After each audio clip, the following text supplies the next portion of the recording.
সুপ্রিয় দর্শক, আসসালামু আলাইকুম। জীবনের গল্পে আপনাদের স্বাগতম। ক্যামেরার সামনে দাঁড়িয়ে আছে এই মুহূর্তে একটি অসহায় বোন। আমরা শুনবো তারই জীবনের গল্প। আসসালামু আলাইকুম আপু, কেমন আছেন আপনি? ওয়ালাইকুম আসসালাম, ভালো আছি। আপু কোথা থেকে এসেছেন, নামটা কি বলবেন? আমার নাম হচ্ছে পপি, আমি আসছি রংপুর থেকে। রংপুর থেকে এসেছেন। আপনার বয়স কত? আমার বয়স 23। 23 বছর। আপনি পড়ালেখা করেছেন? হ্যাঁ, inter second year running. Inter second year running. আপনার ফ্যামিলিতে কে কে আছে? আমার ফ্যামিলিতে মা আছে, বাবা আছে, আর আমরা হচ্ছে 2 বোন। বড় বোনের বিয়ে হয়ে গেছে, আমি ছোট।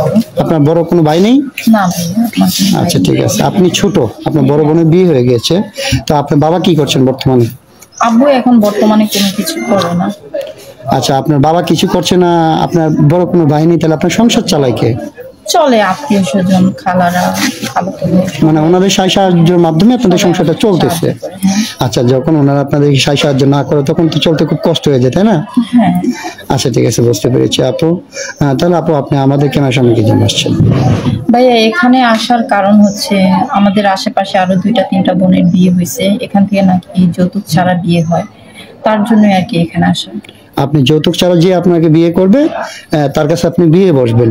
মানে মূলত হচ্ছে, যেহেতু আপনাদের উত্তরবঙ্গে বাড়ি, আমি যতটুকু জানি উত্তরবঙ্গের মানুষ বেশিরভাগই যৌতুক দিতে গেলে আপনার 3-4 লক্ষ টাকা চাই, মানে একটা বিগ অ্যামাউন্ট চাই, যেটা দিয়ে অনেকেই গরিব যারা তাদের বিয়েটা বসার সম্ভব না। তার জন্য আসছেন, যদি কোনো ভাই আপনাকে যৌতুক ছাড়া বিয়ে করে তাহলে আপনি বিয়ে বসবেন। হ্যাঁ, আচ্ছা আপু, বুঝতে পেরেছি। তো কোনো ভাই যদি আপনাকে বিয়ে করে, ওনার বয়সটা কত হতে হবে, অথবা আপনার ডিমান্ড কি?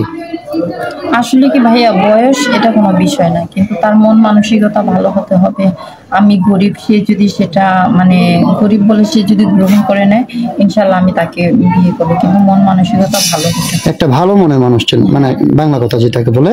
আচ্ছা ঠিক আছে আপু, বুঝতে পেরেছি। কিন্তু অনেকে তো মনে করেন আমরা ভিডিও ছাড়ার পরে বিবাহিত দেশি প্রবাসী ভাইরা আমাদের সাথে যোগাযোগ করে যে, ভাই আমার স্ত্রী চলে গেছে, আমার ওয়াইফ মারা গেছে, অথবা আমার ওয়াইফের সমস্যা, এটার জন্য আমি বিয়ে করতে চাই। মানে কেউ যদি আপনাকে দ্বিতীয় স্ত্রী বানাতে চায়, তার কাছে কি আপনি বিয়ে বসবেন? সমস্যা নাই, তাতেও আমি রাজি আছি। সে যদি কর্ম করে খাওয়াতে পারে তাহলে। হ্যাঁ, একটা পুরুষ ইচ্ছা করলে 4টা বিয়ে করতে পারে, তার যদি চালানোর মতো সামর্থ্য থাকে, ইসলামের দৃষ্টিতে আমরা যেটা বুঝি। আচ্ছা, কোনো ভাইয়ের যদি 1-2টা বাচ্চা থাকে, অনেকের তো মানে বাচ্চা রেখে স্ত্রী চলে যায়, পরকীয়া করে, দ্বিতীয়ত মারা যায়, তো সেই সব ভাইয়াদের বাচ্চা কাচ্চা থাকলে, এমন কোনো ভাই যদি আপনাকে বিয়ে করে, সেক্ষেত্রে কি আপনি রাজি আছেন, নাকি আপনার কোনো আছে?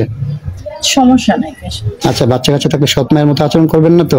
না, হ্যাঁ, সত্যি বলছেন? সত্যি বলছি ভাইয়া। আজকে যদি আমি মারা যাই, আমারও যদি একটা সন্তান থাকে, সে যদি আমার সন্তানকে গ্রহণ করে নেয়, কিন্তু আমি পারবো না। আপু আপনি সুন্দর কথা বলেছেন। তাহলে আপু, আপনার এই ভিডিও পাবলিক করার পর তো অনেকে যোগাযোগ করতে চাবে আপনার সাথে। আপনার যোগাযোগের মাধ্যমটা একটু বলেন, আপনার নাম্বারটা বলেন। আপনাদের মাধ্যমে আমার সাথে যোগাযোগ করতে হবে, যেহেতু আমার কোনো ফোন নেই। আপনার ব্যক্তিগত কোনো ফোন নেই? কেন, কি হয়েছে আপনার ফোন? ভাই, আমার বাবার তেমন সামর্থ্য নেই যে আমাকে একটা ফোন কিনে দেবে। ঠিক আছে, যেহেতু